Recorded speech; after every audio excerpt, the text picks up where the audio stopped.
Good morning दगड़ियों, welcome to my new blog. एक नई सुबह की नई शुरुआत करते हैं एक नए ब्लॉग के साथ। तो गाइस सुबह के बज रहे हैं 9 और अभी मैं हूँ महादेव की नगरी सोमनाथ में। और आज हम जा रहे हैं दोस्तों सोमनाथ महादेव के दर्शन करने के लिए। ये जिंदगी में, रंजना और मेरी जिंदगी में बड़ा ही शुभ अवसर आया है जो हमें आज सोमनाथ महादेव के दर्शन होने वाले हैं। और आपको मैं बता दूं दोस्तों, हम बहुत खुश हैं। कल हमारी ऐसी जर्नी रही, मैं क्या बताऊं आपको। और चाहे मंदिर जाना हो या फिर पार्टी में जाना हो, सैनी का श्रृंगार बहुत जरूरी है। लिपस्टिक लगाई जा रही है। Good morning. Good morning. हर हर महादेव बोल दो। हर हर महादेव। हर हर महादेव। ऐसे नहीं, हर हर महादेव। हर हर महादेव। हर बोलो सोमनाथ महादेव की जय। जय। तो आज मैं अपनी घरवाली के साथ सोमनाथ महादेव के दर्शन करने जा रहा हूँ दोस्तों। ये था हमारा कल का होटल रूम। हम पता नहीं कल रात को कहाँ सोते उस थके हुए सफर के बाद, लेकिन वो तो भला हो किसी का मतलब किसी का। ये सब पॉसिबल हो पाया हमारी यूट्यूब फैमिली की बदौलत। मैं कहता हूँ ना कि सोशल मीडिया से मुझे इतने अच्छे अच्छे रिश्ते मिले हैं, वो फैन से फैमिली में कब कन्वर्ट हो गए पता ही नहीं चला, और अभी तक हमारे साथ जुड़े हुए हैं। तो यहाँ सोमनाथ में पूरे होटल, मतलब सोमनाथ और वीरावल, ये दो जगह ऐसी हैं जो मतलब पूरी पैक चल रहा, मतलब पूरे होटल पैक चल रहे थे दोस्तों। हमको ऑनलाइन हमने सर्च किया, हमको एक रूम भी नहीं मिल पा रहा था, सब ऑक्यूपाइड थे। और एक आध इक्के दुक्के रूम मिल भी रहे थे तो वो बहुत बड़े बड़े होटल रूम है, 20,000 25,000 हजार पर नाइट के हिसाब से। हमें सिर्फ रात काटनी थी तो हमें रूम नहीं मिल पा रहे थे। वो तो फिर हो गया हमारा, हमको खुशकिस्मती से अपने यूट्यूब फैमिली के एक दादा मिल गए, पंकज दा, तो उनकी वजह से ये स्पॉन्सर्ड हो गया। तो बहुत बहुत धन्यवाद पंकज दा का भी, उन्होंने हेल्प करी। मैं तो कहीं भी सो जा, तो वही मतलब बेसिकली उस टाइम पे मिल गया है, सबसे बड़ी बात ये है। सही बात है ये। चलो, कल हम सुबह 4 बजे उठ गए थे और 5 बजे से हमारी जर्नी शुरू हो गई थी और रात के 11 साढ़े 11 बजे हम अपने होटल रूम में पहुंचे हैं। तो इतनी लंबी जर्नी करके हमारे दोस्तों थक के चूर हो गए थे। तो अब हम उठ गए हैं, नहा धो के रेडी भी हो चुके हैं और हम तैयार हैं अब सोमनाथ महादेव के दर्शन करने के लिए। मेरे साथ साथ, रंजना के साथ साथ आप लोग भी दर्शन करेंगे। और मैं तो कभी सोच भी नहीं सकता था दोस्तों कि मैं अपनी जिंदगी में इतनी जल्दी सोमनाथ तो मैंने कहीं सपनों में भी नहीं सोचा था दोस्तों। हाँ, मैंने ये जरूर सोचा था कि हम केदारनाथ बहुत जल्द जाएंगे, क्योंकि केदारनाथ भी ज्योतिर्लिंग में ही आता है। जैसे आपको पता होगा कि हमारे वहाँ 12 ज्योतिर्लिंग माने गए हैं, जहाँ पे मतलब भगवान शिव ने खुद वहाँ पे अवतार लिया था, तो वो ज्योतिर्लिंग बन गए। ठीक है, ये सोचा था कि केदारनाथ चले जाएंगे, केदारनाथ के दर्शन करेंगे, लेकिन सोमनाथ ज्योतिर्लिंग के हम दर्शन करेंगे कभी सपने में भी नहीं सोचा था। ज्योतिर्लिंग के और भगवान के दर्शन कभी भी सोच के नहीं होते हैं। बिल्कुल बिल्कुल, ये तो आपकी मर्जी से नहीं होते हैं। हाँ, ये तो है यार। हम केदारनाथ कब से जाने की सोच रहे हैं, नहीं जा पाए हैं। देखो, मैं उत्तराखंड का हूँ, रंजना उत्तराखंड की, हम आज तक केदारनाथ नहीं जा पाए, पर हम गुजरात सोमनाथ महादेव के दर्शन करने जा रहे हैं। तो थैंक यू जिंदगी, थैंक यू गॉड कि आपने हमें ये अवसर दिया। ठीक है, तो आज मेरे साथ साथ आप लोग भी सोमनाथ महादेव के दर्शन करेंगे। तो दोस्तों, सोमनाथ महादेव मंदिर परिसर में हम पहुंच चुके हैं। तो सबसे पहले हम महादेव के नाम का टीका लगाते हैं। ओ सोमनाथ महादेव भोलिया करू तमामी।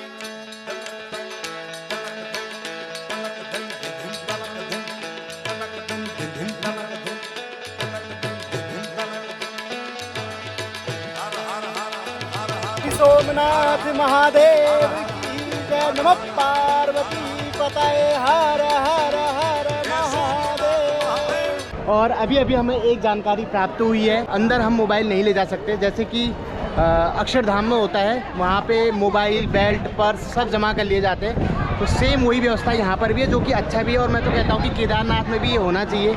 उससे क्या होगा कि आदमी एक भक्ति भाव पूर्वक अंदर जाएगा, शांत मन से अंदर जाएगा, वरना मोबाइल में ही ध्यान रहता है, रील बनाने में ही ध्यान रहता है, ब्लॉग बनाने में ही ध्यान रहता है। तो जो लोग बहुत दूर दूर से एक श्रद्धा के साथ इतने बड़े धाम में दर्शन करने के लिए आते हैं, वहाँ पे इसलिए मोबाइल की वजह से डिस्टर्ब हो ही जाता है। दगड़ियों, कोई ब्लॉग बना रहा होता है, कोई रील बना रहा होता है, तो वहाँ पे तो बंद होनी चाहिए। भले ही कुछ ऐसे पॉइंट बना लो जहाँ पे आप मोबाइल यूज़ कर सकते हो, जैसे इन्होंने ओशन व्यू करके बना रखा है ना। तो अंदर तो मोबाइल अलाउड नहीं है दोस्तों। तो बाहर के परिसर से जितनी भी झलक महादेव की दिख पाएगी, सोमनाथ की दिख पाएगी, मैं आपको ज़रूर दिखाऊंगा। महादेव के सभी भक्तगण दर्शन करने जाते हुए, और आप देख सकते हैं कितनी लंबी लाइन है दगड़ियों। वहाँ पे तो टिकने भी नहीं देते हैं, मुश्किल से आपको 15 से 20 सेकंड मिल पाते हैं दर्शन करने के लिए। ये है सोमनाथ का मुख्य मंदिर, जहाँ पे भगवान महादेव ज्योतिर्लिंग के रूप में विराजमान है। ये है भाई ओशियन व्यू, यहाँ आप मोबाइल लेके जा सकते हैं। यही वाला शेर तो आता है अमिताभ बच्चन के ऐड में। नमस्कार दगड़ियों, मैं पवन पहाड़ी पिथौरागढ़ से और अब हम पहुंच चुके हैं महादेव की नगरी सोमनाथ गुजरात में। तो एक बार सभी जो भी हमारी यूट्यूब फैमिली के लोग पवन पहाड़ी ब्लॉग देखते हैं तो महादेव के नाम का जयकार लगाएंगे, बोलो सोमनाथ महादेव की जय हो।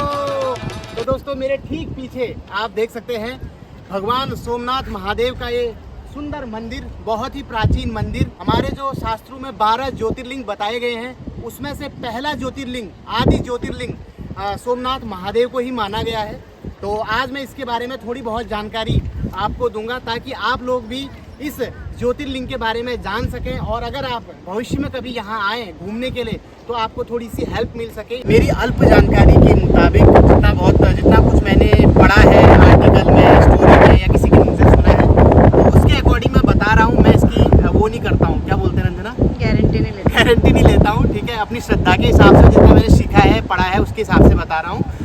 तो सोमनाथ, आपको पहले जो समूह वाले को पता होगा कि चंद्रमा का एक पर्यायवाची सोम भी होता है, सोम को भी चंद्रमा बोला जाता है। तो ये कहानी शुरू होती है अपने चंदा मामा से। चंद्रमा का और दक्ष प्रजापति, आपने नाम सुना होगा, उनका लफड़ा हो गया था आपस में कुछ, तो जिस वजह से दक्ष प्रजापति ने चंद्रमा को श्राप दे दिया था कि जिस रूप पर, जिस रंग पर, जिस चमक पर तुझे इतना अभिमान है, जितना घमंड है, वो रंग रूप चमक तू धीरे धीरे खोने लगेगा और तू बिल्कुल डल हो जाएगा, ठीक है। तेरे में वो चमक नहीं रहेगी, तेरे अंदर वो खूबसूरती नहीं रहेगी। तो ये श्राप चंद्रमा जी को दक्ष प्रजापति ने दिया। तो अब वो क्या करते हैं, तो वो सीधे गए दौड़े दौड़े ब्रह्मा जी के पास। आपने देखा होगा जितनी भी हमारे शास्त्रों में स्टोरी आती है, जब भी देवताओं पे कोई कष्ट आता है तो वो सीधे ब्रह्मा जी के पास जाते हैं। फिर ब्रह्मा जी उनको उपाय बताते हैं कि क्या करना है, कि विष्णु जी के पास जाना है या शिव जी के पास जाना है। तो ब्रह्मा जी ने चंद्रमा से बोला कि आप शंकर जी की आराधना करिए, शंकर जी की तपस्या करिए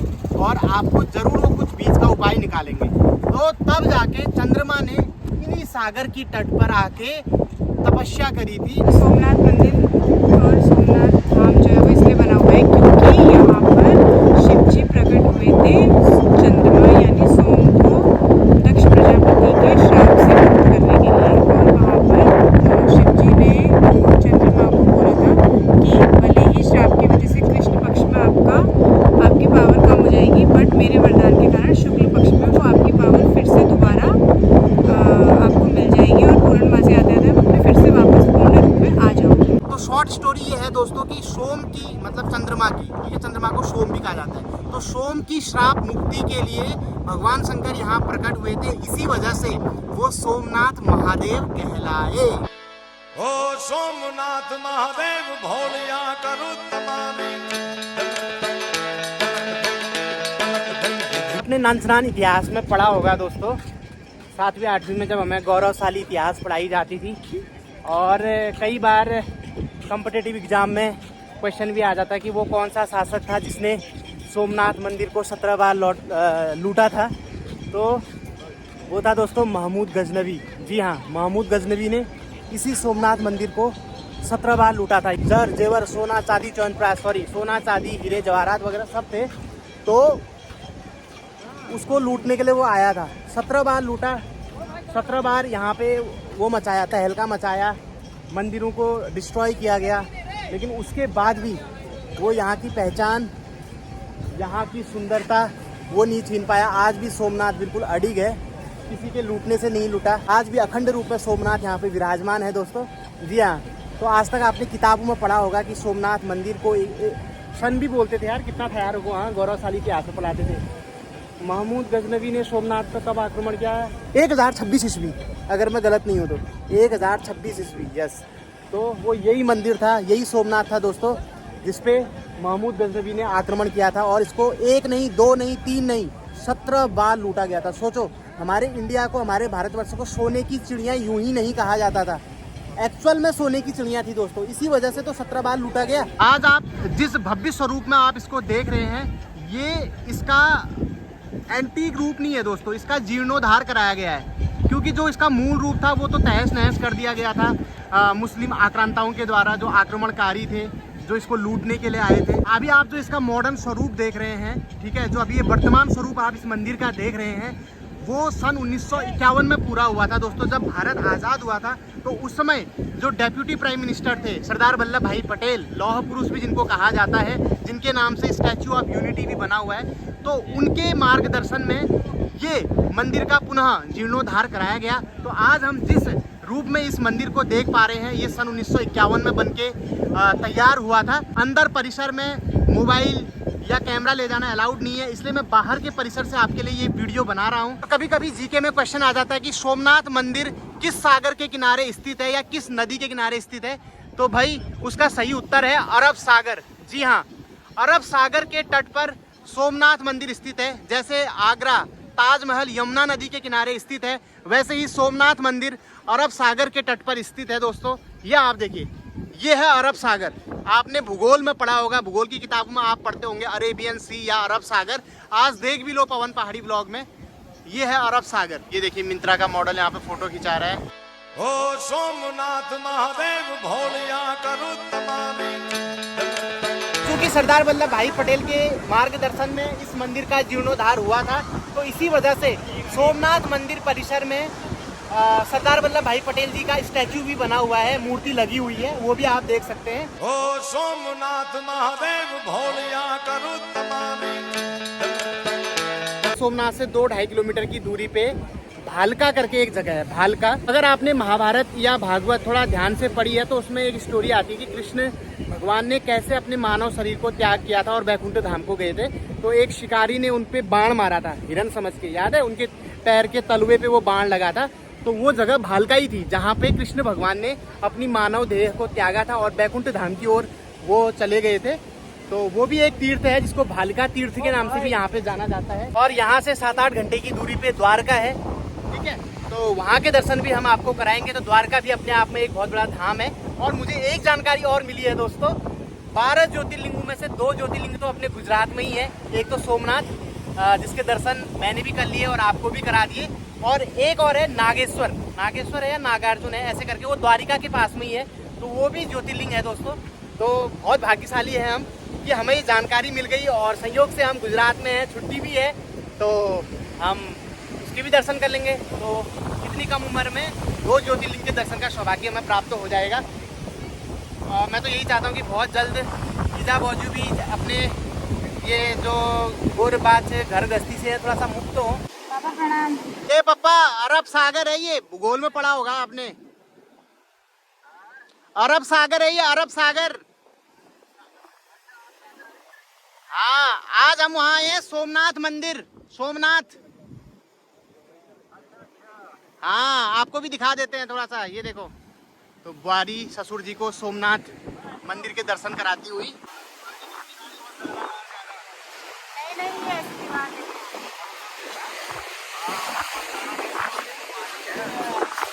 पप्पा को सोमनाथ मंदिर के दर्शन दिखाए तो बोल रहे हैं उधर मत जाना, बल भगोगे करके। घर वालों को ना बस इसी टेंशन में मारे गए। उनको सोमनाथ की नहीं पड़ी हुई, उनको अपने बालकनाथ की पड़ी हुई है। उधर को मत जाना, बल कहीं भगेगा। ईजा बाबू का दिल कैसा होता है ना। अभी मेरे मन में और रंजना के मन में ईजा बाबू का भी ध्यान आ रहा है, वो भी बार बार वीडियो कॉल कर रही है, मैंने भी घर में वीडियो कॉल करी। तो ये एक मन में आ रहा है कि यार काश हमारे ईजा बाबू फैमिली हमारे साथ में होती तो वो भी दर्शन कर लेते, क्योंकि अभी उम्र भी थी, हाथ पैर भी सुरक्षित थे, स्वस्थ भी थे, है ना। लेकिन क्या है कि अभी मेन जो है वो हमारी जो वृद्ध पितर है, वृद्ध देवता हमारी आमा, तो आमा की वजह से वो लोग नहीं आ सकते हैं दोस्तों, है ना। जब तक आमा की ज़िंदगी है तब तक घूमना तो ऐसी ही है, ठीक है। तो मम्मी यही बोली थी कि यार हमारे तो यही 4 धाम है, इन्हीं की हम अच्छी सेवा कर लें तो समझ लो सारे तीर्थ हो गए। ये मेरी मम्मी की सोच है। और ज़िंदगी बिता दी आमा लोगों के साथ, तो यार उनको ऐसे छोड़ के जाना है, किसी और के वहाँ रख देना, ये भी शोभा नहीं देता है, क्योंकि वो हमारे साथ ज़्यादा क्या है, कंफर्टेबल है। सुख दुख लड़ाई झगड़ा कौज बहुत जो भी हो उन्हीं के साथ होती है। तो ये भी एक है ना, उनका भी सही है।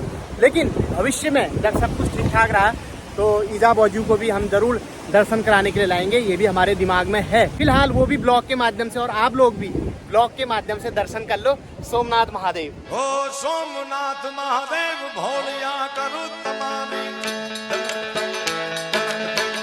रंजना को लग गई है प्यास, क्या ले रही हो? लस्सी? बादाम मिल्क। हैं? बादाम मिल्क। बादामी? बादाम मिल्क। बादाम मिल्क। बादाम मिल्क। गुजरात में दोस्तों जगह जगह पर अमूल के ये मिल्क और लस्सी सेंटर खुले हुए हैं, या आउटलेट्स खुले हुए हैं, आप देख सकते हैं, जहाँ पे आप अमूल लस्सी, मसाला छाछ, मिल्क पी सकते हैं।